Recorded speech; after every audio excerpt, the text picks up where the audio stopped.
Welcome to Chatter Up. Today we got a quick debate on Wendy versus Gizelle. Whose side are you on?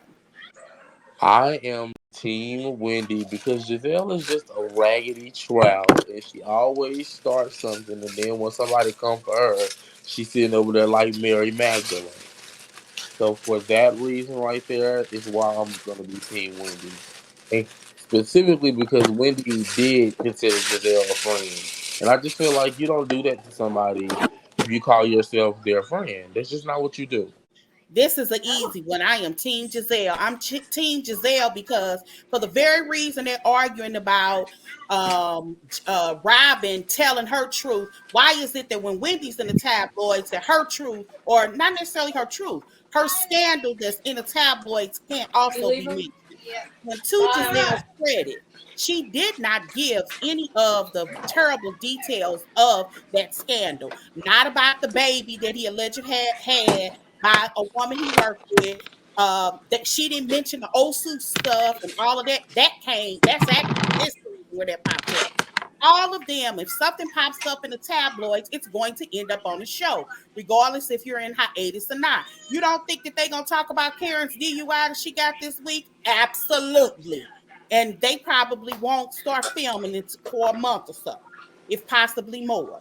It's what happens on here. I thought Giselle was being kind to her in a way by not mentioning the silly details. And as far as like The I was clock trying to is see where going. Joy was kind of going with her rebuttal. At the end Mm-hmm. of the day, though, like I said, and I'll re-say it again. At the end of the day, when it comes to the core of what Giselle and Wendy are beefing with each other about, at the end of the day, it still falls on Giselle for me personally. Because if that's supposed to be your friend, you don't do a friend like that. Like how they treated Wendy season 6 is just like, okay, maybe you didn't really get to know Wendy the way you think you really got to know Wendy.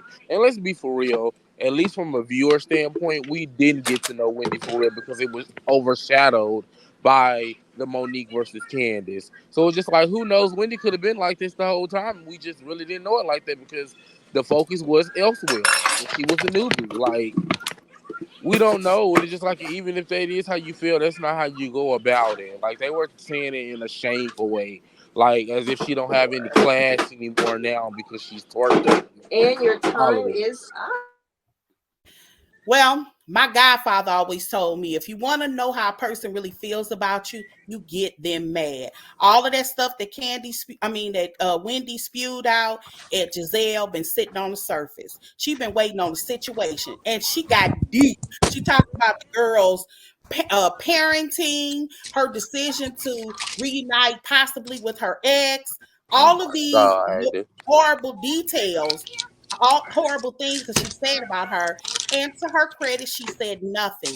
While I do agree, the crust of the argument may be about a budding friendship, but the way in which Wendy handled it told me that there was no real friendship because there's no way you halfway liked me and you was sitting on ready for that. And for the record, Giselle did apologize. They didn't air the apology, but they did air the apology where they were talking about her apology, and Wendy accepted. She has just decided it is more fun to play Giselle's enemy than play her friend because Time playing is her up friend doesn't get her likes and on up and Twitter, up and up. and that's it.